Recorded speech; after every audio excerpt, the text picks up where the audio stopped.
ನಮ್ಮವರು ಪರಿಚಯ ಮಾಲಿಕೆ ಕಾರ್ಯಕ್ರಮದಲ್ಲಿ ಹೈದರಾಬಾದ್ ಕರ್ನಾಟಕ ಪ್ರದೇಶದ ಶ್ರೇಷ್ಠ ವಿದ್ವಾಂಸ, ಹೋರಾಟಗಾರ, ಕವಿ, ಸಾಹಿತಿ, ಸಂಶೋಧಕ ಏನೆಲ್ಲ ಆಗಿರುವ ಪ್ರೊಫೆಸರ್ ಸೂಗಯ್ಯ ಹಿರೇಮಠರು ನಮ್ಮೊಂದಿಗಿದ್ದಾರೆ. ನಮಸ್ಕಾರ ಪ್ರೊಫೆಸರ್ ಸೂಗಯ್ಯ ಹಿರೇಮಠರೇ. ನಮಸ್ಕಾರ ಪಾಟೀಲ್ ಅವರೇ. ತಾವು ತುಂಬ ಹೆಸರುವಾಸಿಯಾಗಿದ್ದೀರಿ. ಆದರೆ ತಮ್ಮ ಹುಟ್ಟು, ಬಾಲ್ಯ, ಬೆಳವಣಿಗೆ ಬಹಳ ಜನರಿಗೆ ಪರಿಚಯ ಇಲ್ಲ. ತಾವು ಸಂಕ್ಷಿಪ್ತವಾಗಿ ತಮ್ಮ ವಿಚಾರಗಳನ್ನು ಹೇಳಿ. ನಾನು ಮೊದಲು ಗುಲ್ಬರ್ಗಾ ಜಿಲ್ಲೆಗೆ ಸೇರಿದಂಥ ಸಗರನಾಡಿನ ಪ್ರದೇಶಕ್ಕೆ ಸಂಬಂಧಿಸಿದವನು. ಸಗರ ಅಂತನ್ನುವ ಅರಸ ಆ ಭಾಗವನ್ನು ಆಳ್ತಿರುವುದರಿಂದ ಕೃಷ್ಣ ಮತ್ತು ಭೀಮೆಯರ ಫಲವತ್ತಾದ ಒಂದು ಪ್ರದೇಶಕ್ಕೆ ಸಗರನಾಡು ಅಂತನ್ನುವ ಇತಿಹಾಸವಿದೆ. ಈಗ ಅದು ಯಾದಗಿರಿ ಜಿಲ್ಲೆಗೆ ಸೇರಿದೆ. ಯಾದಗಿರಿ ಜಿಲ್ಲೆಯ ಶಹಾಪುರ ತಾಲೂಕಿನ ಸಿಂಗನಹಳ್ಳಿ ಅನ್ನುವಂಥ ಒಂದು ಚಿಕ್ಕ ಹಳ್ಳಿಯಲ್ಲಿ ನಾನು ಜನಿಸಿದೆ. ಆಗ ನಮ್ಮೂರು ಒಂದು 100-120 ಮನೆಗಳ ಒಂದು ಹಳ್ಳಿ, ಚಿಕ್ಕ ಹಳ್ಳಿ. ಯಾವ ಸೌಲಭ್ಯಗಳು ಆಗಿದ್ದಿದ್ದಿಲ್ಲ, ರಸ್ತೆಗಳು ಕೂಡ ಇದ್ದಿದ್ದಿಲ್ಲ. ಮತ್ತು ನಮ್ಮ ಊರು ಸಮೀಪ ಒಂದು ಸಣ್ಣ ದೇವಾಲಯ ಅಂತಂದ್ರೂ ಭಕ್ತಿಯಲ್ಲಿ ಭಾಳ ಪ್ರಾಧಾನ್ಯತೆಯಿಂದ ಜನ ವರ್ಷ ಜಾತ್ರೆಗೆ ಬರ್ತಿತ್ತು. ಅದು 1 ಕಿಲೋಮೀಟ್ರ್ ಇತ್ತು, ಯಲ್ಲಮ್ಮ ದೇವಿ ದೇವಸ್ಥಾನ ಅಂತ. ಊರ ಮುಂದುಗಡೆ ಭಾಳ ಬೃಹತ್ತಾದಂಥ ಒಂದು ಹಳ್ಳ ಹರಿತಿತ್ತು. ನಮ್ಮ ತಂದೆಯವರು ಬಂದವರಿಗೆಲ್ಲ ಅದರ ಆತಿಥ್ಯವನ್ನು ಮಾಡ್ತಾಯಿದ್ರು. ಅವರು ಗೌಂಟಿ ಸಾಲು ಮಾಸ್ತರ್ಗಳಾಗಿದ್ದರು ಆ ಕಾಲಕ್ಕೆ. ನಮಗೆ ವಿದ್ಯಾಭ್ಯಾಸನ ಕೊಡಿಸ್ಬೇಕನ್ನುವಂಥ ಭಾಳ ಪ್ರಬಲವಾದ ಆಸಕ್ತಿಯಿಂದ ಗೌಂಟಿ ಶಾಲೆ ಕಾನ್ಸೆಪ್ಟ್ ಏನು ಅವಾಗಿಂದ? ಆಗ ಊರನವರೇ ಅವರಿಗೆ ಪಗಾರನ್ನು ಕೊಟ್ಟು, ಊಟ ಕೊಟ್ಟು, ಬಟ್ಟೆ ಕೊಟ್ಟು ಶಾಲೆ ಮಕ್ಕಳಿಗೆ ಓದಿಸುವಂಥದ್ದು. ಭಾಳ ಸ್ವಾತಂತ್ರ್ಯ ಆದ ನಂತರ ಸರ್ಕಾರ ಶಾಲೆಗಳ ಖಾಸಗಿ ಶಾಲೆಗಳು. ಆವಾಗ ಅವ್ರು ವಿದ್ಯೆ ಕಲಿಸ್ಬೇಕನ್ನುವಂಥ ಇಚ್ಛೆ ಇದ್ದಾಗ ಸರ್ಕಾರ ಈ ಸರ್ಕಾರಿ ಶಾಲೆಗಳನ್ನು ಊರಿಗೆ ಪ್ರತಿ ಭಾರತದ ಹಳ್ಳಿಗಳಿಗೆ ಬಂದಂಗೆ ನಮ್ಮ ಹಳ್ಳಿಗೂ ಒಂದು ಬಂತು. ಆಗ ನನ್ನನ್ನು ಶಾಲೆಗೆ ಸೇರಿಸಿದ್ರು. ಭಾಳ ಚಿಕ್ಕವನಿದ್ದಾಗೆಲ್ಲ ನಮ್ಮ ಊರಲ್ಲಿ ಈಗಲೂ ನನ್ನ ಗೆಳೆಯರು ಹೇಳ್ತಾರೆ, ಭಾಳ ತುಂಟ ಇದ್ದೆ. ಅದಕ್ಕೊಂದು ಕಾರಣ ಏನಿತ್ತು ಅಂತಂದರೆ ನಮ್ಮ ಅಜ್ಜಿ ಗಂಗಮ್ಮಜ್ಜಿ ಅಂತಿದ್ರು. ನಾನು ಚಿಕ್ಕ ವಯಸ್ಸು ಭಾಳ ಪ್ರೀತಿಯಿಂದ ನನ್ನ ಕತೆ ಹೇಳಿ ಬೆಳೆಸಿದಾಗ ನಾನು ಜಾನಪದದ ಬಗ್ಗೆ ಒಗಟು ಗಾದೆ ಕತೆಗಳನ್ನು ಹೇಳಿದವಳು ಅವಳು. ಯಾಕೆ ನಿಮ್ಮ ತಾಯಿ ಇರಲಿ? ನಮ್ಮ ತಾಯಿ ನಾನು 3 ವರ್ಷದಿಂದಾಗ ತೀರಿಕೊಂಡದಳು. ನಮ್ಮ ಅಕ್ಕೊಬ್ಬರು ಇದ್ದರು, 3 ವರ್ಷ ದೊಡ್ಡವರು ಅವರು. ನಾನು ಯಾವತ್ತೂ ಕೀಟ್ಲೆ ಮಾಡೋದು ಅಕ್ಕನೊಂದಿಗೆ ಮಾಡೋದ್ರಿಂದ ಅಪ್ಪಗೆ ಹೇಳ್ತವಳು. ನಮ್ಮ ಅಪ್ಪವರು ಭಾಳ ಶಿಸ್ತಿನ ಮನುಷ್ಯ. ಭಾಳ ಶಿಸ್ತು ಅಂತಂದ್ರೆ ಸ್ವಚ್ಛತೆ ಅಥವಾ ಯಾವುದ್ರ ಬಗ್ಗೆನೇ ಅಸಭ್ಯತೆ ಕಂಡಿದ್ರೆ ಹೊಡೆದೇ ಬಿಡ್ತಿದ್ರು. ಹೀಗಾಗಿ ನಾವೆಲ್ಲ ಅಂಜಿ ಅಪ್ಪನ ಎದುರು ಮಾತಾಡ್ತಿದ್ದಿಲ್ಲ ಮತ್ತು ಯಾವುದೇ ಈ ತುಂಟಾಟನ ಮಾಡ್ಲಿಕ್ಕೆ ಹೋಗ್ತಿದ್ದಿಲ್ಲ. ಎಲ್ಲ ವಿಷಯ ಅಜ್ಜಿ ಎದುರಿಗೆ ಹೇಳ್ತಿದ್ವಿ. ನಮ್ಮ ಚಿಕ್ಕಪ್ಪರು ಇದ್ದರು. ಅಪ್ಪ ಎಷ್ಟು ವೇದ ಪಂಚಾಂಗದಲ್ಲಿ ಪಾರಂಗತರಾಗಿದ್ರು, ನಮ್ಮ ಚಿಕ್ಕಪ್ಪ ಕಲಾರಸಿಕ. ದೊಡ್ಡಾಟ ಬಯಲಾಟ ಆಡೋದ್ರಾಗ, ಸಂಗ್ರಾಣಿ ಕಲ್ಲು ಎತ್ತದ್ರಾಗ, ಗುಂಡು ಎತ್ತದ್ರಾಗ, ಅವನಷ್ಟು ಒಕ್ಕಲತನದ ಕೆಲಸ ಮಾಡೋದ್ರಾಗ ಬಹುಶಃ ಊರಲ್ಲೆಲ್ಲ ಮುಂದಿದ್ದ. ಪ್ರತಿ ವರ್ಷ ನಮ್ಮೂರಿನ ದೇವೇನಲ್ಲ ಯಲ್ಲಮ್ಮ ಜಾತ್ರೆ, ದೊಡ್ಡಾಟ ಬಯಲಾಟ ಆಗ್ತದೆ. ನಮ್ಮ ಮನೆಯೊಳಗೆಲ್ಲ ಸಾಮಾನುಗಳೆಲ್ಲ ತಂಬೂರಿ, ಈ ತಬಲ, ಆಮೇಲೆ ಎಗ್ದರ್ಕಾಯಿ, ದಮ್ಮಡಿ, ಭಜನೆ ಬಾಲ್ಯದಲ್ಲಿಯೇ ಜನಪದ ಪರಿಸರ ನಮ್ಮ ಮನೆಯಲ್ಲೇ ಇತ್ತು, ಸಮೃದ್ಧವಾಯಿತು. ಅಪ್ಪ ಅವರಂತರೂ ಈ ನಿಜಗುಣ ಶಿವಗಳು, ಕೈವಲ್ಯ ಪದ್ಧತಿ, ರಾಂಪುರ ಬಕ್ಕಪ್ಪನ ಹಾಡುಗಳು, ಇವು ಭಜನೆ ಹಾಡುಗಳನ್ನು ಹಾಡೋರು. ಕಾಕ ನಾವು ಶಾಲೆ ಇರ್ಲಾರ್ದಾಗಲಿ ಹುಡುಗಾಟಿಗೆ ಮಾಡ್ದಾಗ ಇರ್ಲಾಗಲಿ ಆ ಮದ್ರಿ ತೊಗೊಂಡು ಬಾರಿಸಿ ಬಯಲಾಟದ ಕುಣಿದಾಗ ಕಲಿಸ್ತಿದ್ದ. ನಿಮಗೆ ಒಂದು ಕಡೆ ತತ್ವ ಶಾಸ್ತ್ರ ಸಾಹಿತ್ಯ, ಇನ್ನೊಂದು ಕಡೆ ದೊಡ್ಡಾಟ ಬಯಲಾಟ ಮತ್ತು ಜನಪದ ಸಾಹಿತ್ಯದ ಎರಡೂ ಒಮ್ಮೆ ಪ್ರಭಾವ ನನ್ನ ಮೇಲೆ ಆಯಿತು.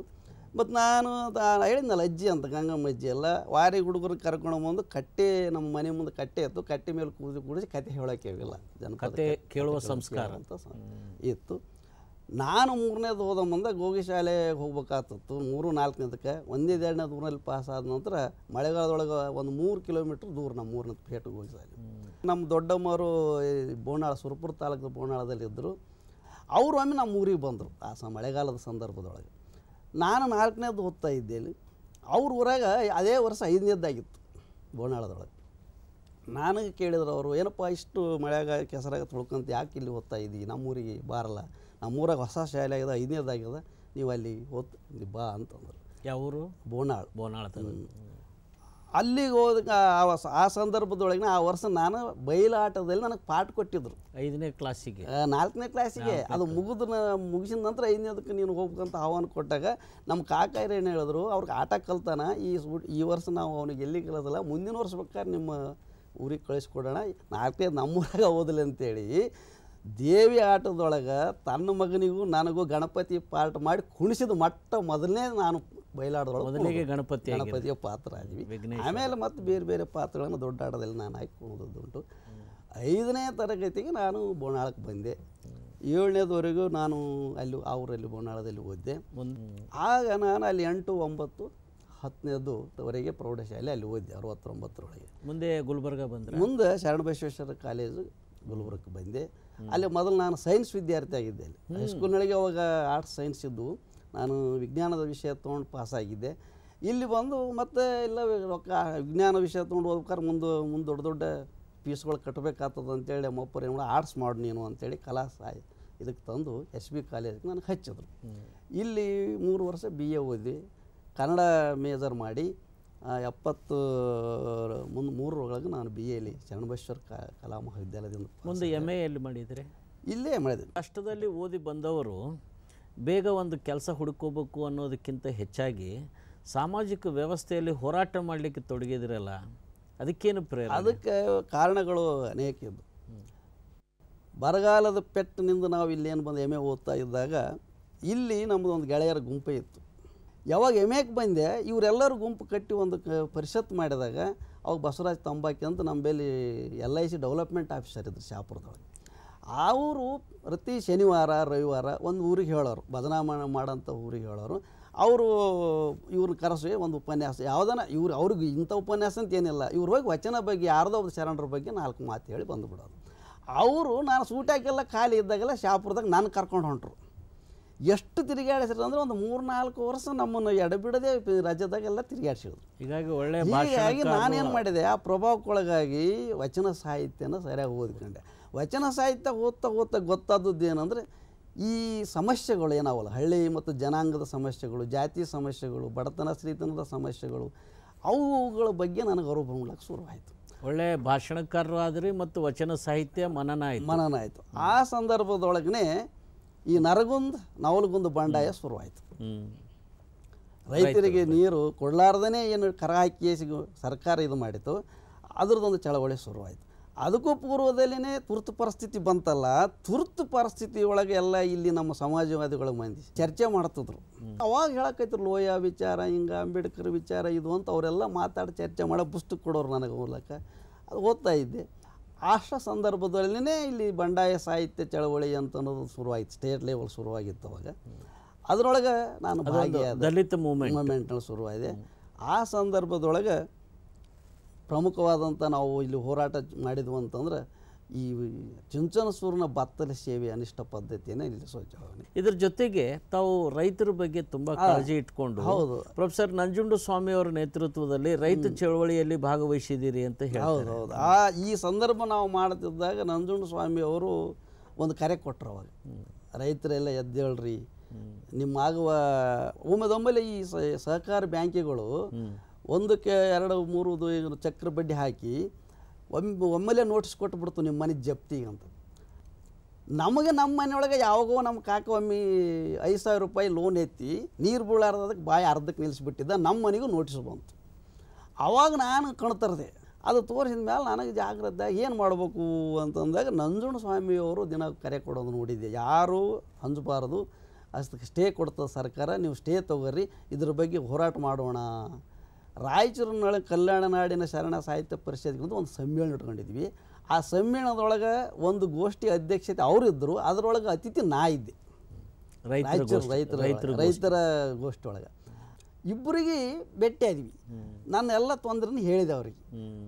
ಅವರು ಒಂದು ಮಾತು ಹೇಳಿದರು, ನಿಮ್ಮಂಥ ಯುವಕರು ಈ ಕೆಲಸ ಮೊದಲು ಮಾಡಬೇಕಾಗಿತ್ತು, ನೀವು ಅಂಜಿಕೊಂಡು ಕೂತದಕ್ಕೆ ನಿಮ್ಮ ಮೈ ಮೇಲೆ ಬಂದಿದೆ. ಇಂಥ ಎಷ್ಟೋ ಜನರು ನಿನ್ನಂಗೆ ಕೇಳಿದ್ರೆ ಇರಲಾರ್ದೇ ಅವ್ರು ಹುರ್ಲಾಕೊಂಡು ಸತ್ತರು. ನಿಮ್ಮ ತಾಲೂಕಿನಲ್ಲಿ ಎಷ್ಟು ಜನ ರೈತರಿಗೆ ಹಿಂಗೆ ನೋಟಿಸ್ ಬಂದವ, ಆ ನೋಟಿಸ್ ತೊಗೊಂಡ್ಕೊಂಡು ಬೆಂಗಳೂರಿಗೆ ಬಾ, ನಾ ಸ್ಟೇ ಕೊಡಿಸ್ತೀನಿ ಅಂತ ಹೇಳಿದರು. ಧೈರ್ಯ ಬಂತು. ಸುಮಾರು 80 ಇಂಥ ನೋಟಿಸ್ದಾರನ ತೊಗೊಂಡು ಹೋಗಿ 4-5 ದಿನದಾಗ ನಾ ಸ್ಟೇ ತೊಗೊಂಡು ಬಂದ್ ಮಾಡಿಸಿದೆವು. ಓಹೋ, ಅದು ನನ್ನನ್ನು ಜನರಿಗೆ ಗುರುತಿಸ್ದಂಗೆ ಆಯಿತು. ನನಗೆ ರೈತ ಅಂದರೆ ಏನು, ರೈತರ ಸಮಸ್ಯೆಗಳೇನು, ರೈತರು ಯಾಕೆ ಸಾಯ್ತಾ ಇದ್ದಾರೆ, ರೈತರ ಪರವಾಗಿ ನಂಜುಂಡಸ್ವಾಮಿ ಯಾಕೆ ಹೋರಾಟ ಮಾಡ್ತಾನ ಅಂತ ಅನ್ನೋದು ಸಂದರ್ಭದಲ್ಲಿ ನೀವು ರೈತ ಮುಖಂಡರಾದ್ವಿ. ಆಗ ಈ ಭಾಗದೊಳಗೆ ರೈತ ಚಳವಳಿ ಮಾಡೋದ್ರೊಳಗೆ ಯುವ ರೈತ ಚಳವಳಿಯ ಸಂಚಾಲಕರು ಅಂತ ನಾನು ನೇಮಿಸಿದ್ದೆ. ನಂಜುಂಡ ಜೊತೆಗೆ ಈ ರೈತ ಚಳವಳಿ ಮತ್ತು ಬೆತ್ತಲೆ ಸೇವೆ ಇದೆಲ್ಲ ಆದಮೇಲೆ ಗೋಕಾಕ್ ಚಳವಳಿಯಲ್ಲಿಯೂ ಭಾಗವಹಿಸಿದ್ದೀರಿ. ಅದೇ ಸಂದರ್ಭದಲ್ಲೇ ಸಂಸ್ಕೃತ ಪ್ರಥಮ ಭಾಷೆ ಓದಬೇಕು ಅಂತ ಅನ್ನೋದ್ರ ಬಗ್ಗೆ ಗುಂಡ್ರಾವ್ ಸರ್ಕಾರ ಇದ್ದಾಗ ಒಂದು ತಕರಾರು ಆದೇಶ ಬಂತು. ಇದನ್ನು ವಿರೋಧಿಸಿ ಸಾಹಿತಿಗಳೆಲ್ಲ ಬುದ್ಧಿಜೀವಿಗಳೆಲ್ಲ ಒಂದಾಗಿ ಒಂದು ಕರೆ ಕೊಟ್ಟರು. ಆ ಸಂದರ್ಭದಾಗ ಗೋಕಾಕರ ನೇತೃತ್ವದಲ್ಲಿ ಒಂದು ಸಮಿತಿ ಏನು ಸಂಸ್ಕೃತಿ ಬೇಕೋ ಏನು ಕನ್ನಡ ಬೇಕೋ ಅನ್ನೋದಕ್ಕೆ ಅದು ಸಮೀಕ್ಷೆ ಮಾಡಿ ಒಂದು ವರದಿ ಒಪ್ಪಿಸ್ಬೇಕು ಅಂತ ಗುಂಡ್ರಾವ್ ಎಲ್ಲ ಕರ್ನಾಟಕದ ಕಡೆ ಯುವ ಸಾಹಿತಿಗಳು ಮತ್ತು ಎಲ್ಲರೂ ಹೋರಾಟಗಾರರು ಆ ಕನ್ನಡ ಚಳವಳಿಗೆ ಒಂದು ಸಂಘಟನೆ ಕಟ್ಟಿ ಕನ್ನಡವೇ ಪ್ರಥಮ ಭಾಷೆ ಆಗಬೇಕು ಶಿಕ್ಷಣ ಇದರಲ್ಲಿ ಅಂತ ಅನ್ನೋದಕ್ಕೆ ಹೋರಾಟ ಶುರುವಾರಾಯಿತು. ಅವಾಗ ಕ್ರಿಯಾ ಸಮಿತಿಯ ಸಂಚಾಲಕ ನಾನೇ ಆಗಿದ್ದೆ ಇಲ್ಲಿ. ಹೀಗಾಗಿ ಒಂದು ದಿನ ಮುಂದೆ ಡಾಕ್ಟರ್ ರಾಜ್ಕುಮಾರ್ ಅವರ ನೇತೃತ್ವದಲ್ಲಿ ದೊಡ್ಡ ಗೋಕಾಕ ವರದಿ ಜಾರಿಗೆ ಬರಲಿ ಅಂತ ಕರ್ನಾಟಕ ತುಂಬ ಹೋರಾಟ ಆಯಿತು. ರಾಜ್ಕುಮಾರನ್ನು ಕರ್ಕೊಂಡು ಬಂದಿವಿ ಇಲ್ಲಿ ಶಾಪುರಕ್ಕೆ ಮತ್ತು ಗುಲ್ಬರ್ಗಕ್ಕೆ ನಾವು ಕರ್ಕೊಂಡು ಬಂದ್ವಿ. ಅದಕ್ಕೆ ಪಾಟೀಲ್ ಪುಟ್ಟಪ್ಪರು ಪೂರ ಸಪೋರ್ಟ್ ಕೊಟ್ಟರು. ಮುಂದೆ ಗೋಕಾಕ ವರದಿ ಏನು ಕೊಟ್ಟ, ಕನ್ನಡನೇ ಪ್ರಥಮ ಭಾಷೆಯಾಗಿರಬೇಕು ಅಂದರೆ ಯಶಸ್ವಿ ಆದರೆ ಆಮೇಲೆ ಈ ಜಯಪ್ರಕಾಶ್ ನಾರಾಯಣ ಅವರ ವಿಚಾರಗಳು ನಿಮ್ಮ ಮೇಲೆ ಪ್ರಭಾವ ಆಗಿ ಲೋಯ ವಿಚಾರವಾದಿ ಮೈಂಡ್ ಆದಮೇಲೆ ತಾವು JP ಸಂಪೂರ್ಣ ಕ್ರಾಂತಿ ಅಥವಾ ಸಂಪೂರ್ಣ ಚಳುವಳಿಯೊಳಗೆ ಭಾಗವಹಿಸಿದ್ದೀರಿ ಅಂತ. ಹೌದೌದು, ಅದು 75 ಅವೇನು ಜೂನ್ 75 ತುರ್ತು ಪರಿಸ್ಥಿತಿ ಏನು ಇಂದಿರಾ ಗಾಂಧಿ ಅವರು ಹೇಳಿದ್ರಲ್ಲ, ಅವಾಗ ಈ ಸಮಾಜವಾದ ಮಂದಿಗಳೆಲ್ಲ ಮತ್ತು ವಿರೋಧ ಪಕ್ಷರೆಲ್ಲ ಬಂಧನಕ್ಕಾದಾಗ ಇಲ್ಲಿ ಒಂದು ಸಭೆ ನಡೀತು ಗುಲ್ಬರ್ಗದಲ್ಲಿ. ಆ ಸಭೆಯೊಳಗೆ ನಾನು ಭಾಗವಹಿಸಿದ್ದೆ. ಬಹಳ ಕುತೂಹಲದಿಂದ ಎಲ್ಲ ಸಭೆಗಳಿಗೆ ಹೋಗ್ತಿದ್ದೆ. ಕಮ್ಯುನಿಸ್ಟರು ನಡೆದದ್ದು ಹೋಗ್ತಿದ್ದೆ, ಸಮಾಜವಾದಿಗಳು ನಡೆದ್ರು ಹೋಗ್ತಿದ್ದೆ. ಹೋಗೋದಾಗ ಅಲ್ಲಿ ಲಂಕೇಶ್ ಆಗಲಿ ಅನಂತಮೂರ್ತಿ ಆಗಲಿ ಎಲ್ಲರೂ ಒಂದು ವ್ಯವಸ್ಥಿತವಾಗಿ ಈ ಬರವಣಿಗೆಯಲ್ಲಿ ಅವರು ಪ್ರತಿಭಟನೆ ನಡೆಸ್ತಾ ಇದ್ರು ತುರ್ತು ಪರಿಸ್ಥಿತಿ ವಿರುದ್ಧ. ಇಲ್ಲಿ ಕೂಡ ಯಾಕೆ ಆ ಪ್ರತಿಭಟನೆ ನಾವು ಮಾಡಬಾರ್ದು ಅಂತ ಅನ್ನೋದ್ರೊಳಗೆ ನಾವು ಆಲೋಚನೆ ಮಾಡ್ತಾ ಇದ್ವಿ. ಆ ಹೊತ್ತೊಳಗೆ ಅಲ್ಲಿ ಮೊದಲೇ ಬಿಹಾರದೊಳಗೆ ಮತ್ತು ಸಂಪೂರ್ಣ ಕ್ರಾಂತಿಯ ಕರೆಯನ್ನು ಇವರು ಕೊಟ್ಟಿದ್ದರು, ಜಯಪ್ರಕಾಶ್ ನಾರಾಯಣ ಕೊಟ್ಟಿದ್ದರು. ಅಲ್ಲಿ ವಿದ್ಯಾರ್ಥಿಗಳೆಲ್ಲ ಭಾಗವಹಿಸಿ ಅಲ್ಲಿ ದಂಗೆ ಎಬ್ಬಿಸಿದ್ರು. ಇದೆಲ್ಲ ಆಗುವಾಗ ನಾ ರಿಸರ್ಚ್ ಅಸಿಸ್ಟೆಂಟ್ ಇದ್ದಿಲ್ಲಿ ಗುಲ್ಬರ್ಗದ ಕನ್ನಡ ವಿಭಾಗದೊಳಗೆ. ಆಗ UGCನಿಂದ ಡಾಕ್ಟರ್ BB ಹೆಂಡೆಯವರು 7 ಜಿಲ್ಲೆಗಳ ಜನಪದ ಸಾಹಿತ್ಯ ಸಂಗ್ರಹದ ಒಂದು ಯೋಜನೆಯನ್ನು ತೊಗೊಂಡಿದ್ರು. ಅದರೊಳಗೆ ನಾನು ಕೂಡ ಒಬ್ಬ ಸಹಾಯಕ ಸಂಶೋಧಕ ಕೆಲಸ ಮಾಡ್ತಾನೆ ಈ ಎಲ್ಲ ಚಳವಳಿಯಲ್ಲಿ ನಾನು ತಿರುಗಾಡೋದು ಈ ಸಮುದಾಯ ಮತ್ತು ಜಾಥಾ ಈ ವ್ಯವಸ್ಥೆಯೊಳಗೂ ತಾವು ಭಾಗವಹಿಸಿ ತುಂಬ ಹೋರಾಟ ಮಾಡಿದ್ದು ಕೇಳಿದ್ದೀವಿ. ಹಂತವಾಗಿನೇ ಬಂದು ಸಂಪೂರ್ಣ ಕ್ರಾಂತಿಯ ಸಂಚಾಲಕ ಆದಾಗಿ ತಿರುಗಾಡೋದ್ರ ಜೊತೆನೇ ಇವೆಲ್ಲ ಗೆಳೆಯರು ಪ್ರಗತಿಪರ ಏನೇನು ಇದ್ರು ನನಗೆ ಬಂದು ಹೇಳ್ತಿದ್ರು, ನೀವು ಇದಕ್ಕೊಂದು ಕರಪತ್ರ ಹಾಕು, ಈ ಚಳವಳಿಗೆ ಒಂದು ಸಂಘಟನೆ ಮಾಡು, ಇದು ಎಲ್ಲಾದರೂ 4 ಕಾಲೇಜುಗಳಲ್ಲಿ ಇದ್ರ ಬಗ್ಗೆ ಭಾಷಣ ಮಾಡಿ ಒಂದು ಪ್ರತಿಭಟನೆ ಮಾಡೋದಕ್ಕೆ ವ್ಯವಸ್ಥೆ ಮಾಡು, ಈಗೆಲ್ಲ ಬಂದು ಕೇಳ್ತಾ ಇರೋದ್ರಿಂದ ಇಷ್ಟೆಲ್ಲ ಸಮುದಾಯ ಜಾಥಾ ಏನು ಪ್ರಾರಂಭ ಆಗ ಮುಂದೆ 2 ಸಲನೂ ಕೂಡ ರೈತರಿಗಾಗುವ ಅನ್ಯಾಯದ ಕುರಿತು ನಾವು ಬೆಳೆದವರು ಕತ್ತಲೆ ದಾರಿ ದೂರ ಈ ನಾಟಕಗಳನ್ನು ಹಳ್ಳಿ ಮಾಡಿ ಸಮುದಾಯ ಜಾಥಾದಲ್ಲಿ ಕೂಡ ನಾನು ಭಾಗವಹಿಸಿದೆ. ಎಲ್ಲಿಯವರೆಗೆ ಅಂತಂದ್ರೆ 1900 ಏನು ಯೂನಿವರ್ಸಿಟಿ ಆಯಿತು 1980 ಯೂನಿವರ್ಸಿಟಿ ಆದ ನಂತರ ನಮ್ಮ ಆಶೆಗಳು ಏನಿದ್ದು ಅಂದ್ರೆ ಇಲ್ಲಿ ಸಹಾಯಕ ಸಂಶೋಧಕರಾಗಿ ನಾವು ಏನು ಕೆಲಸ ಮಾಡಿದ್ದೀವಿ, ಸಹಾಯಕ ಸಂಶೋಧಕರಾದ್ರಿಗೆ ಇಲ್ಲೇ ನಾವು ಕೆಲಸ ಸಿಗ್ತದೆ, ಯೂನಿವರ್ಸಿಟಿ ಆದ ಕೂಡಲೇ ನಾವು ಇಲ್ಲೇ ಲೆಕ್ಚರ್ ಆಗಿರ್ಬೋದು ಅಂತ ಆಶೆಯನ್ನು ಇಟ್ಕೊಂಡಿದ್ವಿ. ಆದರೆ ಹಾಗಾಗಲಿಲ್ಲ. ನಾವು ಯೂನಿವರ್ಸಿಟಿನಿಂದ ಹೊರಗಾದೀವಿ. ಯೂನಿವರ್ಸಿಟಿಯಿಂದ ಹೊರಗಾಗ ಸಂದರ್ಭದಲ್ಲೇ ಯೂನಿವರ್ಸಿಟಿಗೆ ಒಂದು ಲಾಂಛನ ಬೇಕು ಅಂತ ಅನ್ನೋದು ಒಂದು ಚಳವಳಿ ನಡೀತು. ಆ ಲಾಂಛನ ಚಳವಳಿ ಕೂಡ ನಾವು ವಿರೋಧಿಸಿದ್ವಿ. ಅಮೃತಂ ವಿದ್ಯಂ ಅಂತಿದ್ದು ವಿದ್ಯವೇ ಅಮೃತ ಆಗ್ಬೇಕು, ಕನ್ನಡಕ್ಕೆ ಆಗಬೇಕು ಅಂತೇಳಿ ನಾವು ಅದು ಪ್ರತಿಭಟನೆ ಮಾಡಿದ್ವಿ. ಮುಂದೆ ಯೂನಿವರ್ಸಿಟಿ ನಮ್ಗೆ ಆಯ್ಕೆಯೇನು ಆಗಲಿಲ್ಲ. ಆವಾಗ 1980 ಇಸ್ವಿ ಒಳಗೆ ಅಲ್ಲಿ ಹಂಪ ನಾಗರಾಜ್ ಅವರು ಕನ್ನಡ ಸಾಹಿತ್ಯ ಪರಿಷತ್ ಅಧ್ಯಕ್ಷರಿದ್ದರು. ಅವರು ಒಂದು ಯೋಜನೆಯನ್ನು ತೊಗೊಂಡಿದ್ರು, ಇಡೀ ಕರ್ನಾಟಕದ ಜನಪದ ವೈದ್ಯಕೋಶ ಅಂತ ಮಾಡಬೇಕು ಅನ್ನೋದು ಕನ್ನಡ ಸಾಹಿತ್ಯ ಪರಿಷತ್ನಿಂದ. ಆ ವೈದ್ಯಕೋಶದ ಸಂಗ್ರಹಕಾರರಿಗಾಗಿ ನಮ್ಮಂಥ ಜನಪದಲ್ಲಿ ಕೆಲಸ ಮಾಡಿದಂಥ ಯುವಕರು ಬೇಕಾಗಿತ್ತು. ಆ ಸಂದರ್ಭದೊಳಗೆ ಅವರು ಒಂದು ಪ್ರಕಟಣೆ ಕೊಟ್ಟಿದ್ದರು ಪತ್ರಿಕೆಯೊಳಗೆ. ನಾನು ಮತ್ತು ದಂಡೆ ಡಾಕ್ಟರ್ ವೀರಣ್ಣ ದಂಡಿ ಇಬ್ಬರೇ ಅಪ್ಲಿಕೇಶನ್ ಹಾಕಿದ್ವಿ, ಅರ್ಜಿ ಹಾಕಿದ್ವಿ. ನಾವು ಅವ್ರಿಗೆ ಬಿದ್ದರು ಮತ್ತು ನನಗೆ ಗುಲ್ಬರ್ಗಕ್ಕೆ ಸೆಲೆಕ್ಷನ್ ಆಯಿತು, ಜನಪದ ವೈದ್ಯ ಕೋಶ ಅಂತ. ಅದಕ್ಕೆ 1 ತಿಂಗಳ ಚಾಮರಾಜಪೇಟೆಯ ಪರಿಷತ್ನೊಳಗನೆ ನಮಗೆ ತರಬೇತಿ ಕೊಟ್ಟರು. ಈ ಔಷಧೀಯ ಸಸ್ಯಗಳನ್ನು ಹೆಂಗೆ ಸಂಗ್ರಹ ಮಾಡಬೇಕು, ಯಾವ ರೀತಿ ಬರಿಬೇಕು ಮತ್ತು ಮಾಹಿತಿ ಹೆಂಗೆ ಕಲೆಕ್ಷನ್ ಮಾಡಬೇಕು ಅಂತ ಅನ್ನೋದ್ರ ಬಗ್ಗೆ ತರಬೇತಿ ಕೊಟ್ಟರು. ಅದಕ್ಕೆ ಕಂಬಾರ್ ಇದ್ದರು, ಲಿಂಗ ಇದ್ದರು, ಆಮೇಲೆ ಕಾರಾಂತರ ಬಂದು ನಮಗೆಲ್ಲ ತರಬೇತಿ ಇದೆ ಪಾಠಗಳನ್ನು ಹೇಳಿದರು. ಅಲ್ಲಿಂದ ಬಂದ ಮೇಲೆ ಮತ್ತು ಊರು ಸುತ್ತಿ ಈ ಸಸ್ಯಗಳ ಬಗ್ಗೆ ನಮ್ಮ ಪರಿಣಿತರಿಂದ ಕೇಳಿ ಜನಗಳಿಗೂ ಮತ್ತು ಮನುಷ್ಯರಿಗೂ ಯಾವ್ಯಾವ ರೋಗಗಳಿಗೆ ಎಂತೆಂಥ ಸಸ್ಯಗಳನ್ನು ಚಿಕಿತ್ಸೆ ಕೊಡ್ತೀರಿ, ಔಷಧ ಕೊಡ್ತೀರಿ ಅಂತೇಳಿ ಮಾಹಿತಿಯನ್ನು ನಾನು ಕಳಿಸ್ತಾ ಇದ್ದೆ. ಇದು 2 ವರ್ಷ ಮಾಡ್ತಾನೆ ಈ ಎಲ್ಲ ಚಳವಳಿಯಲ್ಲಿ ಭಾಗವಹಿಸ್ತಾ ಇದ್ವಿ. ಈಗ ತಾವು ಪ್ರಮುಖವಾಗಿ ವೃತ್ತಿ ಜೀವನ ಪ್ರಾರಂಭಿಸಿದಿರಲ್ಲ 1983. ಎಲ್ಲಿ ಪ್ರಾರಂಭ ಆಯಿತು, ಹೇಗೆ ತಾವು ಉಪನ್ಯಾಸಕರಾಗಿ ಎಲ್ಲೆಲ್ಲಿ ಸೇವೆ ಸಲ್ಲಿಸಿದ್ರಿ? 1983 ಹೈದರಾಬಾದ್ ಕರ್ನಾಟಕ ಶಿಕ್ಷಣ ಸಂಸ್ಥೆ ಚಿಂಚೋಳಿಗೊಂದು ಹೊಸದಾಗಿಯೇ ಕಲಾ ಮತ್ತು ವಾಣಿಜ್ಯ ಮಹಾವಿದ್ಯಾಲಯನ ತೆರೀತು. ನಾನು ಆ ಸಂದರ್ಭದೊಳಗೆ ಅಲಿತಾ ಇದ್ದೆ, ಇದರಾಗೆಲ್ಲ ಹೋರಾಟದಾಗಿದ್ದೆ. ಇಲ್ಲೆಲ್ಲ ನಾ ಮಾತಾಡೋದು ಬರೆಯೋದು ಇವೆಲ್ಲ ಓದೋದು ನೋಡಿ ಇಷ್ಟೆಲ್ಲ ಹುಷಾರಿದ್ದು ಇಲ್ಲಿ ಯಾಕೆ ಇರ್ತಿದ್ದೆ ನೀನು ಅಂತ ಒಂದಿನ ಕೇಳಿದರು ಜವಳಿಯವರು. ಏನು ಮಾಡಿದೆ ಸರ್, ಎಲ್ಲ ಕಾಲೇಜ್ ಯೂನಿವರ್ಸಿಟಿ ಎಲ್ಲ ಮುಗಿಸಿ ಇಲ್ಲಿಗೆ ಬಂದ ನಾವು ಅಂತ ಇವ್ರು ಹೇಳಿದರು. ಇಲ್ಲಿ ಇಟ್ಕೊಂಡು ನೀವು ಏನು ಮಾಡ್ತೀರಿ ಅಂತ ಕೇಳಿದ್ರು. ನಮಗೆಲ್ಲ ಹೇಳ್ತಿರ್ತಾನೆ ಅದು ಇದು ಮತ್ತು ಪ್ರಶ್ನೆ ಕೇಳೋದು ಬರೆದು ಕೊಡೋದಕ್ಕೆ ಏನಾದ್ರು ಸಹಾಯ ಮಾಡ್ತಾನೆ ಅಂತಂದು ನಾನು ಕರೆದು ಹೇಳಿದರು. ಇಲ್ಲಿ ಯಾಕೆ ಇರ್ತಿದ್ದೆಪ್ಪ, ಸುಮ್ಮನೆ ಬಾ ನಮ್ಮ ಸಂಸ್ಥೆಯೊಳಗೆ ಎಲ್ಲಿಯಾದ್ರೂ ನೌಕರಿ ಕೊಡ್ತೀನಿ ಅಂತಂದರು. ಸರ್ ನಿಮ್ಮ ಸಂಸ್ಥೆಗೆ 2 ಸಲ ಇಂಟರ್ವ್ಯೂಗೆ ಬಂದಿದ್ದೆ, ಆಗಿಲ್ಲ ಸಂದರ್ಶನದಾಗ ನನಗೆ ಕೊಟ್ಟಿಲ್ಲ ನೀವು ಅಂದೆ. ಯಾವ ಸಂದರ್ಶನಕ್ಕೆ ಬಂದಿದ್ದಿ ಅಂದೆ. ಲೆಕ್ಚರ್ ಸಲುವಾಗಿ ಬಂದಿದ್ದೆ. ಲೆಕ್ಚರೇ ಯಾಕೆ ಆಗ್ಬೇಕು ನೀನು ಅಂತ ಒಂದು ಪ್ರಶ್ನೆ ಇಟ್ಟರು ಅವರು. ನಾನು ಇಲ್ಲಿಯವರೆಗೆ ಹಳ್ಳಿ ತಿರುಗಾಡಿ ರೈತರಿಗೆ ಈ ರೈತರ ಸಮಸ್ಯೆಗಳ ಬಗ್ಗೆ ಮತ್ತು ಸರ್ಕಾರದಾಗ ಅನ್ಯಾಯದ ಬಗ್ಗೆ ನಾನು ಹೇಳ್ತಾ ಇದ್ದೆ, ಅರಿವು ಮೂಡಿಸ್ತಿದ್ದೆ. ಮತ್ತು ನನ್ನ ಮೇಲೆ ಕಾಲೇಜಿಗೆ ದಿನ ಹಳ್ಳಿ ಹುಡುಗರು ಬರ್ತಾವೆ ಅಂದಮೇಲೆ ದಿನಾಲು ಪಾಠದೊಳಗೆ ಈ ವಿಚಾರಗಳನ್ನು ಹೇಳಿ ಸಮಾಜ ಪರಿವರ್ತನೆ ಮಾಡೋದಕ್ಕೆ ಒಂದು ನೆರವು ಸಿಕ್ಕಂಗೆ ಆಗ್ತದೆ, ವೇದಿಕೆ ಆಗ್ತದೆ. ಅದಕ್ಕೆ ನಾನು ಕ್ಲರ್ಕ್ ಆಗೋದಕ್ಕಿಂತ ಲೆಕ್ಚರ್ ಆಗಬೇಕು ಅಂತ ನನ್ನ ಆಸೆ ಅದ ಅಂತ. ಅವ್ರಿಗೆ ಭಾಳ ಶಾಕ್ ಅನ್ನಿಸ್ತು ಒಂದು ದೃಷ್ಟಿಯೊಳಗೆ. ಚಿಂಚೋಳಿಗೆ ನಮ್ಮ ವೈದ್ಯನಾಥ್ ಪಾಟೀಲ್ ನಿಮ್ಮ ಗೆಳೆಯರಾರ ಅವ್ರ ಕಡೆನಿಂದ ಪರ್ಮಿಷನ್ ತರೋದು ನಿನ್ನ ಕೆಲಸ, ನಿನಗೆ ನಾನು ಅಪಾಯಿಂಟ್ಮೆಂಟ್ ಮಾಡೋದು ನನ್ನ ಕೆಲಸ ಅಂತ ಹೇಳಿ ಬಂದು ನಾನು ವೈದ್ಯನಾಥ್ ಪಾಟೀಲ್ ಅವ್ರಿಗೆ ಕೇಳಿದೆ. ಭಾಳ ಒಳ್ಳೆಯ ಕೆಲಸ, ನಮ್ಮ ಊರಿಗೆ ನಿಮ್ಮ ಹೆಚ್ಚಿಗೆದರೆ ಬಂದು ಕೊಡ್ತಾರ ಅಂತಂದಮೇಲೆ ಇನ್ನಷ್ಟು ಭಾಳ ಖುಷಿ ಆಗ್ತದೆ.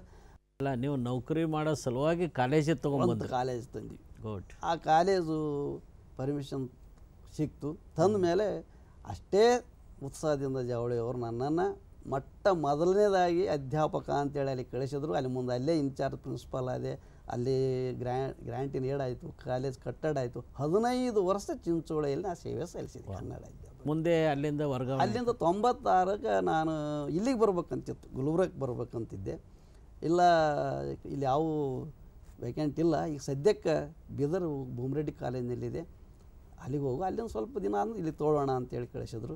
ಇಷ್ಟೆಲ್ಲ ಹೋರಾಟ ಗದ್ದಲ ಇವುಗಳ ಮಧ್ಯದಲ್ಲಿ ಸಾಹಿತ್ಯ ಸೇವೆ ಮಾಡಿದ್ರಲ್ಲ, ಎಷ್ಟು ಕೃತಿಗಳು ರಚನೆ ಮಾಡಿ? ಸಾಹಿತ್ಯ ನಾನು ಮೊದಲಿಂತನೂ ಬರವ ಚಟುವಟಿಕೆ ಇತ್ತು ನಂದು ಬರವಣಿಗೆಗೆ. ಎಷ್ಟು ಕೃತಿಗಳು ಬಂದಿವೆ ಇದುವರೆಗೆ? 40 ಕೃತಿಗಳು ಬಂದವು ಕನಿಷ್ಠ. ಅದರಲ್ಲಿ ಯಾವ ಕೃತಿಗಳನ್ನು ತಮ್ಮ ಕೃತಿಗಳನ್ನು? ಮೊದಲು ನಾನು ಕವಿ PUC ಓದಾಗಲೇ ಮ್ಯಾಗ್ಜಿನ್ದೊಳಗೆ ನನ್ನ ಕವಿತೆಗಳು ಪ್ರಕಟ ಆದವು. ಆ ಕವಿಗಳ ಕವನ ಸಂಕಲನ ನಾನು ಚಿಂಚೋಳಿ ಕಾಲೇಜಿಗೆ ಹೋದ ನಂತರ ನಾನು ಅಲ್ಲಿ ಎಲ್ಲ ಪ್ರಕಟ ಆದವನ್ನು ಕೂಡಿಸಿ ಉಂಡು ಮಲಗಿದವರು ಅಂತ ಪ್ರಪ್ರಥಮ ಕವನ ಸಂಕಲನ ತಂದೆ. ಆಮೇಲೆ ನೀರು ನೆಲೆ ಅಂತ ಎಲ್ಲ ಸಾಹಿತಿಗಳು ಕವನ ಬರೆಯೋದ್ರಿಂದಲೇ ಜೀವನ ಪ್ರಾರಂಭಿಸ್ತಾರೆ, ಅದಕ್ಕೆ ನೀವು ಹೊರತಾಗಿಲ್ಲ. ಅಲ್ಲ, ಮತ್ತು ಈ ಉಂಡು ಮಲಗಿದವರು ಯಾಕೆ ಬರೆದ್ರಿ ನೀವು ಫಸ್ಟಿಗೆ? ನನ್ನ ಹೋರಾಟದ ಹಿನ್ನೆಲೆಯೊಳಗೆ ಅದನ್ನು ನನಗೆ ಈ ಭಾಗದ ಜನ ಏನು ಹೇಳಿದ್ರು ಜಲ್ದಿ ಎತ್ತರ ಆಗೋದಿಲ್ಲ ಅಂತ ಅನ್ನೋದೊಂದು ಕುಂಭಕರ್ಣನ ಪೈಕಿ ಯಾವುದೇ ಹೇಳಿದ್ರು ಅದ್ರ ಬಗ್ಗೆ ತಲೆ ಕೆಡಿಸ್ಕೊಳಕ್ಕೆ ಹೋಗಲಿಲ್ಲ. ಎದಕ್ಕೆ ಹೇಳ್ತಾರ ಇವರು ಅಂತಂದ್ರೆ ಹಸಿವೆ ಆದಾಗ ಮಲಗಿದ್ರೆ ಹೇಳಲ್ಲ, ಎದ್ರೆ ಮಲಗಲ್ಲ. ಹಸಿವೆ ಆದಾಗ ಹೇಳ್ತಾರ, ಸರಿಯಾಗಿ ಊಟ ಆಯ್ತು ಇಲ್ಲ ಮತ್ತೆ ಮಲಗ್ತಾರ, ಮತ್ತೆ ಯಾವಾಗ ಹೇಳ್ತಾರ ಅಂದ್ರೆ ಹಸಿವೆ ಆದಾಗೆ ಹೇಳ್ತಾರ. ಅದಕ್ಕೆ ಸಲುವಾಗಿ ನಾನು ಉಂಡು ಮಲಗಿದವರು ಅಂತ ಪ್ರಾದೇಶಿಕವಾದ ಒಂದು ಎಚ್ಚರಿಕೆ ಮೊದಲ ಕವನ ಸಂಕಲನ ಬಂತು. ಅದರಲ್ಲಿ ಒಂದು ವಿಚಾರ ಇದೆ, ಇಟ್ಕೊಂಡಿದ್ವಿ. ಒಂದು ಕವಿತೆನೇ ಇದೆ, ಉಂಡು ಮಲಗಿದವರು ಅನ್ನೋದು ಒಂದು ಕವಿತೆನೇ ಅದರಲ್ಲಿದೆ. ಎಷ್ಟು ಕವನ ಸಂಕಲನಗಳು ಬಂದು? 2 ಕವನ ಸಂಕಲನ. ನೀರು ನೆಲೆ ಅಂತ ಅನ್ನೋದು 2ನೇ. ಸಂಶೋಧನೆ ಸಂಶೋಧನೆ ರಂಜೇರಿನ ಸಿಂಧರು ಅಂತ ಅನ್ನೋದು ಒಂದು ಸಂಶೋಧನೆ ಮಾಡಿದ್ವಿ. ಸಿಂಧರ ಮನೆತನ ಅದು 11 ಮನೆತನಗಳವು ಕರ್ನಾಟಕ ನಾಡಿನೊಳಗೆ. ಅವ ಮಯೂರ ಶರ್ಮ ಅಂತ ಪ್ರಸಿದ್ಧ ಕದಂಬರ ಅರಸ ಏನನಲ್ಲ, ಮಯೂರ ಶರ್ಮನ ಮೊಮ್ಮಗನೇ ಈ ಬೀದರ್ ಜಿಲ್ಲೆಯ ಖೇಣಿ ರಂಜೋಳ ಅಂತ ಏನು ಅಂತ ಕರೆಸದ ಅಲ್ಲಿ ರಾಜಧಾನಿಯನ್ನು ಮಾಡಿಕೊಂಡು ಆಳಿದವರು. ಅವರು 3ನೇ ಶತಮಾನದಿಂದ ಹಿಡಿದು 1250ರವರೆಗೆ ಇವತ್ತಿಗೂ ಅದು ರಂಜೋಳ ಖೇಣಿ ರಂಜೋಳ ಅಂತಾರೆ. ಖೇಣಿ ಅಂತಂದ್ರೆ ವ್ಯಾಪಾರ. ಆ ಖೇಣಿಗಳ ಮನೆತನ ಕೂಡ ಮೊದಲು ವ್ಯಾಪಾರ ದೊಡ್ಡ ಮನೆತನ. ಆ ಮೊದಲೇನು ಹೈವೇ ಏನು ಈಗಿನ ಹೈವೇ ಅದಲ್ಲ, ಮೊದಲೇನಿತ್ತು ಹೈದರಾಬಾದ್ ಬಾಂಬೆಗ ಖೇಣಿ ಊರ ಮೇಲೆ ರಂಜೇರ್ನ ಮೇಲೆ ಹೋಗ್ತಾ ಇತ್ತು. ಆ ರಂಜೇರಿನಲ್ಲಿ ಇಂಥ ದೊಡ್ಡ ಒಂದು ವ್ಯಾಪಾರದ ಪೇಟಾಗಿತ್ತದ ಅವಾಗ. ಆಗ ಅಲ್ಲಿ ಸಿಂಧರ ಒಂದು ಮನೆತನ ಅಲ್ಲಿ ಬುಧಶೇವ ಅಂತ ನಾವು ಮಯೂರವರ್ಮನ ಮೊಮ್ಮಗ ಇಲ್ಲಿ ಬಂದು ನಿಡದೋಳ ಸಿಂಧ ಅಂತ ನಾವು ಅವರ ಮೂಲ ಪುರುಷ, ಅವರ ಒಂದು ವಂಶಜರು ಇಲ್ಲಿ ಹಾಳಿದ್ದು. ಅದರ ಮೇಲೆ ತಾವು ಸಮಗ್ರವಾಗಿ ಸಮಗ್ರವಾದಂಥ ರಂಜೀರಿನ ಸಿಂಧರು ಅಂತ ಒಂದು ಕೃತಿಯನ್ನ ಶಾಸನಗಳ ಅದೇ ನಿಮ್ಮ ಮೊದಲನೇ ಕೃತಿ ಅಲ್ಲ, ಸಂಶೋಧನಾತ್ಮಕ ಕೃತಿ ಮೊದಲೇದಲ್ಲ, ಮೊದಲನೇ ಕೃತಿ ಇದು ಕವನ ಸಂಕಲನ. ಅಲ್ಲ ಸಂಶೋಧನಾ ಕ್ಷೇತ್ರದಲ್ಲಿ ಬಹಳ ಗಟ್ಟಿಯಾದ ಸಂಶೋಧನೆ ಹೊರತಂದಿರ್ತಕ್ಕಂಥದ್ದು. ಅದಾದ್ಮೇಲೆ ಮತ್ತೆ ಯಾವ ಯಾವ ಪ್ರಕಾರದಲ್ಲಿ ತಮ್ಮ ಕೃತಿಗಳು ಬಂದಿವೆ? ಜನಪದವನ್ನು ನಾನು ಅಧ್ಯಯನ ಮಾಡಿದ್ದೆ ಮತ್ತು ಸಂಗ್ರಹಣ ಮಾಡಿದ್ನಲ್ಲ, ಆ ನಿಟ್ಟಿನೊಳಗೆ ಅನೇಕ ಕೃತಿಗಳನ್ನು ಬರೆದಿದ್ದೇನೆ.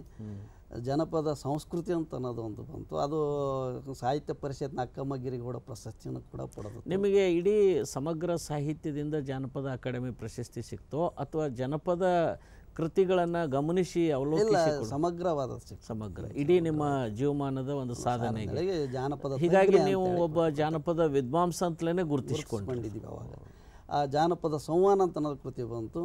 ಹಾರ್ಕೋಡು ಚನ್ನಬಸವ ಸ್ವಾಮಿಗಳು ಸಂಸ್ಥಾನ ಹಿರೇಮಠದವರು ನನಗೆ ಮೊಟ್ಟ ಮೊದಲು ಉಪನ್ಯಾಸಕ್ಕೆ ಕರೆಸಿದ್ರು. ಅವಾಗ ಚಿಂಚೋಳಿಗೆ ನಾನು ಅಧ್ಯಾಪಕನಾಗಿ ಇದ್ದಾಗ ನಮ್ಮ ಅನುಭವ ಇದಕ್ಕೆ ಬಂದು ನೀವು ಒಂದು ಉಪನ್ಯಾಸ ಕೊಡಬೇಕು, ಯಾವ ವಿಷಯದ ಮೇಲೆ ನಾನು ಕೊಡಲ್ರಿ ಅಂತ ಅವ್ರಿಗೆ ಕೇಳಿದೆ. ಇಲ್ಲ ಜಾನಪದ ವಿಷಯದ ಮೇಲೆ ಕೊಡು, ಹಳ್ಳಿಯರಿಗೆ ಎಲ್ಲರಿಗೆ ತಿಳಿಯುವಂತಿರ್ಬೇಕು ಆ ವಿಷಯ.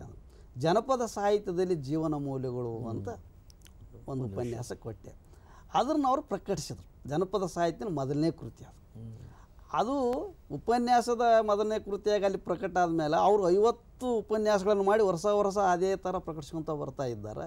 ಮತ್ತು ನಾನು ಅಭಿನಂದನ ಗ್ರಂಥ ಕೂಡ ಪೂಜ್ಯ ಚನ್ನಬಸವ ಶಿವಯೋಗಿಗಳೇ ಸಂಸ್ಥಾನ ಪ್ರಕಟಿಸಿದ್ರು. ಇಡೀ ಸಮಗ್ರ ಸಾಹಿತ್ಯ ಕುರಿತು ಒಂದು ಸಾಹಿತ್ಯಾವಲೋಕನ ಕೃತಿ ಮತ್ತು ನಿಮ್ಮ ಜೀವಮಾನದ ಸಾಧನೆಗೆ ಒಂದು ಸುಗಂಧ ಅಭಿನಂದನ ಗ್ರಂಥ ಬಂದಿದೆ, 2 ಬಂದಿದೆ.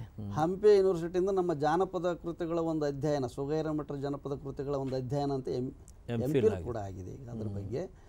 ಇದು ಜನಪದ ಸಾಹಿತ್ಯಕ್ಕೆ ಸಂಬಂಧಪಟ್ಟಂಥದ್ದು ಕೃತಿಗಳಾದವು.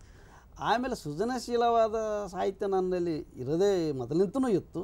ಹೀಗಾಗಿ 6 ಕಥಾ ಸಂಕಲನಗಳನ್ನು ಬರೆದೆ ನಾನು. ಮೊದಲನೇ ಕಥಾ ಸಂಕಲನ ಅಂತರ. ಭಾಳ ಸಲ ಯಾಕೆ ಇದಕ್ಕೆ ಅಂತರ ಅಂತ ಹೆಸರಿಟ್ರಿ ಅಂತ ಬಂತು. ಸ್ವಾತಂತ್ರ್ಯದ ನಂತರ 20 ವರ್ಷ 30 ವರ್ಷಗಳಲ್ಲಿ ಏನು ಬದಲಾವಣೆ ಆಗಿದೆ ಅಂತ ಅನ್ನೋದಕ್ಕೆ ನಾನು ಅಂತರ ಅಂತ. ಆಮೇಲೆ ಈ ಜಾನಪದ ಅಕಾಡೆಮಿ ಪ್ರಶಸ್ತಿ ಬರುವುದಕ್ಕಿಂತ ಮುನ್ನ 10 ಪ್ರಶಸ್ತಿಗಳು ತಮಗೆ ಬಂದಿವೆ ಅಂತ ಹೇಳಿದರು. ಅವೆಲ್ಲ ಏನು ಮಠಮಾನ್ಯಗಳು ಸಂಘ ಸಂಸ್ಥೆಗಳು ತಮ್ಮನ್ನು ಗುರುತಿಸಿ ಗೌರವಿಸಿದ್ದು ಅದೆಲ್ಲ ನಿಮಗೆ ತುಂಬ ತೃಪ್ತಿ ಮತ್ತು ಸಂತೋಷ ಕೊಟ್ಟಿರಬಹುದು? ಕೊಟ್ಟಿದೆ. ಒಂದೊಂದು ಸಾಹಿತ್ಯ ಪ್ರಕಾರಕ್ಕೂ ಒಬ್ಬೊಬ್ಬರು ಕೊಟ್ಟ. ಮಕ್ಕಳ ಸಾಹಿತ್ಯ ಪ್ರಕಾರಕ್ಕೆ ಇವರು ಚಿಲಿಪಿಲಿ ಪ್ರಕಾಶನ ಸಂಸ್ಥೆ ಧಾರವಾಡದವರು ಕಂಡಂಥ ಶಿಕ್ಷಣ ಸಿರಿ ಅಂತ ಪ್ರಶಸ್ತಿ ಕೊಟ್ಟರು, ಅದಕ್ಕೆ ಗೌರವಿಸಿದರು. ಆಮೇಲೆ ಜಾನಪದ ಕೃತಿಗಳಿಗೆ ಅಕಾಡೆಮಿಯವ್ರನ್ನು ಕೊಟ್ಟರು ಮತ್ತು ಇವರು ಕನ್ನಡ ಸಾಹಿತ್ಯ ಪರಿಷತ್ನವರು ಕೊಟ್ಟರು. ಅಂತರಂಗದ ಗುಡಿಗಳಿಗೆ ಕಥಾ ಸಂಕಲನಕ್ಕೆ ಅಕ್ಷರಲೋಕದ ನಕ್ಷತ್ರ ಅಂತೇಳಿ ಗುರುಮಠ ಕಲದ ಒಂದು ಕನ್ನಡ ಪ್ರತಿಷ್ಠಾನದ. ಹೀಗೆ ಸುಮಾರು ಎಷ್ಟು ಪ್ರಶಸ್ತಿಗಳು ಬಂದಿವೆ? 12 ಪ್ರಶಸ್ತಿಗಳು. ಇನ್ನೊಂದು ಬಹಳ ಮುಖ್ಯವಾದ ಪ್ರಶ್ನೆ ಕೇಳಬೇಕು ಅಂತ ಅಂದ್ಕೊಂಡಿದ್ದೀನಿ. ಈ ಎಲ್ಲ ಹೋರಾಟ ಸಾಹಿತ್ಯ ಸಂಶೋಧನೆ ಮಧ್ಯದಲ್ಲಿ ನೀವು ದಾಂಪತ್ಯ ಜೀವನ ಯಾವಾಗ ನಡೆಸಿದಿರಿ ಮತ್ತು ಆ ಜೀವನದ ಒಂದು ಒಳಮರ್ಮ ಅಥವಾ ಗುಟ್ಟು ಏನಾದರೂ ಹೇಳ್ಬೋದು? ಈಗ ಕುಟುಂಬ ಈ ಹೋರಾಟದ ಒಳಗೆ ಮದುವೆ ಆಗಬೇಕು. ನಾನು MA ಪಾಸಾಗಿ ರಿಸರ್ಚ್ ಅಸಿಸ್ಟೆಂಟ್ ಅಂತ ಎಂದು ಗುಲ್ಬರ್ಗ ಕನ್ನಡ ವಿಭಾಗಕ್ಕೆ ಸೇರಿದ್ವಿ ಯೂನಿವರ್ಸಿಟಿ ಒಳಗೆ. ಆಗಲೇ ತುಂಬಲ್ಲಿ ಬಿದ್ದರು ಕೆಲವ್ರು, ಹೆಣ್ಣು ಕೊಡ್ತೀವಿ. ನನ್ನ ಆಸೆ ಏನಿತ್ತು ಅಂದ್ರೆ ನನ್ನ ಕಾಲ ಮೇಲೆ ನಾನು ಇಲ್ಲುವರೆಗೂ ಯಾವುದೇ ಒಂದು ಸ್ಥಿರ ಏನೋ ನನಗೇ ಇಲ್ಲ, ಇಲ್ಲಿವರೆಗೂ ಮದುವೆ ಆಗಬಾರ್ದು ಅಂತ ಆ ಒತ್ತಡವನ್ನು ಹಿಂದಕ್ಕಿದ್ದೆ. ಆದರೆ ನಮ್ಮ ಮನೆಯವರಿಗೆಲ್ಲ ಸಿಟ್ಟು ಬಂತು. ನಮ್ಮ ಅಪ್ಪ ನಮ್ಮ ಕಾಕ ಎಲ್ಲರೂ ಅಂದರು ಯಾಕೆ ಮದುವೆ ಆಗಬಾರ್ದು ಅಂತ ಜೋರು ಮಾಡ್ತಾಯಿದ್ರು. ಅಷ್ಟರೊಳಗೆ ನಮ್ಮ ಅಕ್ಕನ ಮಗಳೇ ದೊಡ್ಡೊಳಕೆ ಆದರು. 3 ವರ್ಷದಲ್ಲಿ ಮುಂದೆ ಅವರೆಲ್ಲ ನಾ ಎಲ್ಲೇ ಹೋಗಿ ನೋಡಿದ್ರು ಇಲ್ಲೆಲ್ಲ ಮನೆಯದೇ ಮಾಡ್ಕೋಬೇಕು ಅಂತ ಇದು ಬಂದರು. ಕೊನೆಗೆ ಹಿರಿಯರ ಮಾತಿಗೆ ಅವ್ರ ಮನಸ್ಸಿಗೆ ನೋವಾಗೋಡೋದು ಅಂತ ಅನ್ನುವ ಎಲ್ಲ ಹಿರಿಯರ ಮಾತಿಗೆ ಒಪ್ಪಿಕೊಂಡು ಮಗನೇ ಮದುವೆ ಆಗಿ. ಅಲ್ಲ ಅವರಿಗೂ ನಿಮಗೆ ವಯಸ್ಸಿನ ಅಂತರ ಇದೆಯಾ ಅಥವಾ 10 ವರ್ಷ ಫರಕ್ ಇದೆ ಅವ್ರಿಗೆ ನಮ್ಗೆ. ಅಕ್ಕನ ಮಗಳೇ ಮದುವೆ ಆದೆ. ಚಿಂಚೋಳಿ ಕಾಲೇಜು ಲೆಕ್ಚರ್ ಆದ ನಂತರ ಸುಖದಾಂಪತ್ಯದಿಂದ ಭಾಳ ಈಗ ನಿವೃತ್ತಿಯ ನಂತರದ ಜೀವನ ತೃಪ್ತಿಕರವಾಗಿದೆ. ಈಗೆಲ್ಲ ಸಾಹಿತ್ಯ ಸಂಘಟನೆ ಬರ, ಈಗ ಸಿದ್ಧಲಿಂಗೇಶ್ವರ ಪ್ರಕಾಶನ ಸಂಸ್ಥೆಯ ಸಲಹೆಗಾಗಿ ಅವೆಲ್ಲ ಪುಸ್ತಕಗಳ ಪ್ರಕಟಣೆಗಳು ಕೂಡ ನಾನು ಕೆಲಸ ಮಾಡ್ತಾ ಇದ್ದೀನಿ. ಅದರ ಜೊತೆಯಲ್ಲಿ ಅಲ್ಲಿ ಕಾರ್ಯಕ್ರಮಗಳಿಗೂ ಮತ್ತು ಸಂಘಟನೆಯಲ್ಲಿ ಭಾಗವಹಿಸ್ತಾನೆ ಇದ್ದೀನಿ. ಪ್ರೊಫೆಸರ್ ಸುಗೈ ಹಿರೇಮಠರು ಇದುವರೆಗೆ ನಮ್ಮೊಂದಿಗೆ ಬಹಳ ಸಂತೋಷವಾಗಿ ತೃಪ್ತಿಕರವಾಗಿ ತಮ್ಮ ಸಂದರ್ಶನವನ್ನು ನೀಡಿದ್ದಾರೆ.